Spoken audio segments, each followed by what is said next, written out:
There are few people alive today that can say they have experienced the horror and torture of the Japanese POW camps in World War II. However, there is a way to have a very similar experience.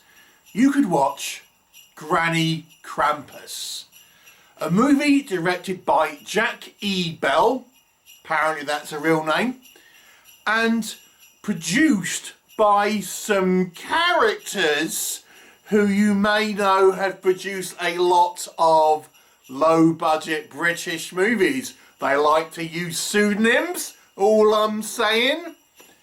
Granny Krampus. Okay.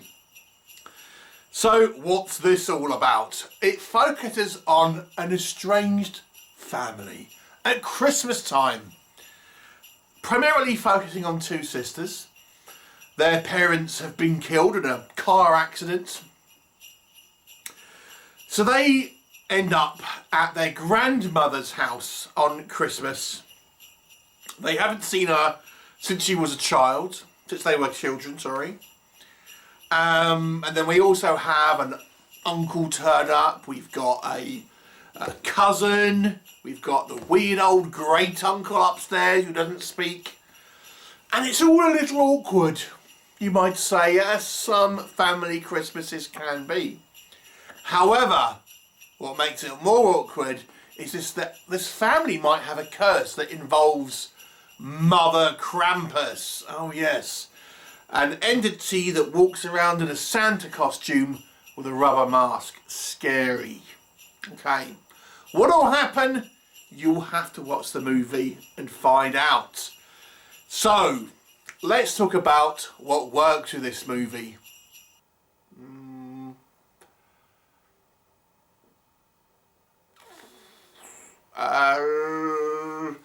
Think of something. The music's okay.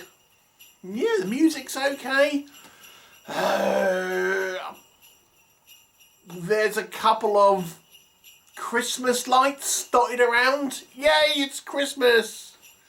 Maybe it's got good cover art. It's got good cover art. Anyway, let's move on to what doesn't work. Oh boy. Okay. So, yeah, I mean, this production company, or this is one of the kind of production companies that churn out these low-budget British tosh that we so often review here on this channel. And many of them are produced by Scott Jeffrey and his network of other producers, most of whom use pseudonyms, I'm going to say. And, right, where to start? Okay, so let's talk about the story. Alright, so it's about this family that are sort of coming together. It is the most dull, dreary plot that has very little horror in it. We don't really get the horror element of the story, starting until kind of like 20 minutes towards the end. There's like one small scene kind of earlier on in the kind of the prologue, but really it's a lot of people having awkward conversations about family and Christmas, and that's your basic plot here. Primarily focusing on these two sisters that seem to be adults but are kind of played out that I think they should be younger. They should be like young teens or something, but they're played by clearly young adults. Anyway. And yeah, it's kind of that. The dialogue is well, let's just say it's not brilliant. Let's just say that. Yeah, the dialogue is not brilliant, and we have this kind of clunky curse, which I won't spoil for you. You can probably figure it out. It's not exactly a deep story here. But yeah, the plot is like this, just a bunch of people sitting around in a kind of like somewhat dimly lit house talking about, you know, the relationships between them all and things. Now that might sound interesting if you had sharp dialogue, if it was delivered by actors who had charisma, who had urgency in their performance, who showed the emotions of what it must be like to have this fractured family. That could be riveting stuff. It could be a really good, you know, character-based drama here, but it's not. It isn't. This is some of the most unenthusiastic acting, and this is coming from this production company who haven't got a brilliant track record, let me just say. It is like so poorly directed, so poorly acted. I mean, there's not a big cast.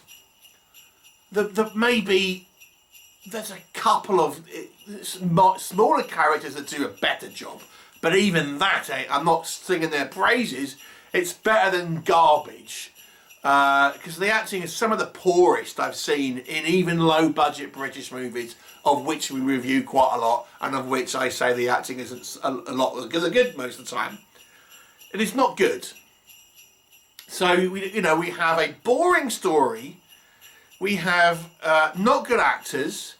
We have a dreary, like, cinematography, functional sort of direction. Very little in regards to horror or gore or anything like that. But let's talk about that horror. And yes, it's a Santa costume with a rubber mask. And this is kind of Mother Krampus, and you know, we get some exposition about it's Frau Perschner and all this, and but yeah, it's just someone hanging around in like a Santa costume with a rubber mask. That's kind of it. I mean, in a still shot, it doesn't look too bad, I will say, but you know, obviously when it's in motion, it's just someone walking around with like a static rubber mask. It's just rubbish. I mean, it's not even. It's meant to be a slasher. It's meant to be like a being. Had this been someone using a Krampus mask, you might have got away with it, but it isn't. There's really no excitement in this movie. It is one of the most dull movies that I've seen. I mean, this is having knowing a little bit about how these films are made. You know, I know that they're shot over like a weekend. Sometimes they're shot back to back with other films. You know, the budget is incredibly low, so resources are tight. But I mean, I've got to be honest with you, I really don't like to get personal with when I'm critiquing a film, but people involved in this movie, maybe you might want to think about a career in like a supermarket checkout or something, because it's just not good. Yeah, this one is real bottom of the barrel. I don't like to say nothing positive really, but I just can't think of really anything legitimately positive to say about this movie. It is terrible. It is a terrible film. And I watched Tsunami Sharks not long ago. Anyway, this one is it's a 1 out of 10. It is that bad. Yeah, I mean, it's a very cheap movie. It's very quickly produced. There's very little script in it. There's very little kind of like production. There's, you know, I had a quick look at some of the actors' IMDb profiles. There's not a lot of experience here. So maybe you can give the actors a break and say, okay, they haven't had a huge amount of experience. They've only got like a couple of shorts and maybe the odd feature here and there, but not much. But yeah, it's just not good. It's just not good. 1 out of 10. 1 out of 10. It is that bad, people. Have you seen it? What are your thoughts? Leave me a comment and I'll look forward to seeing you next time.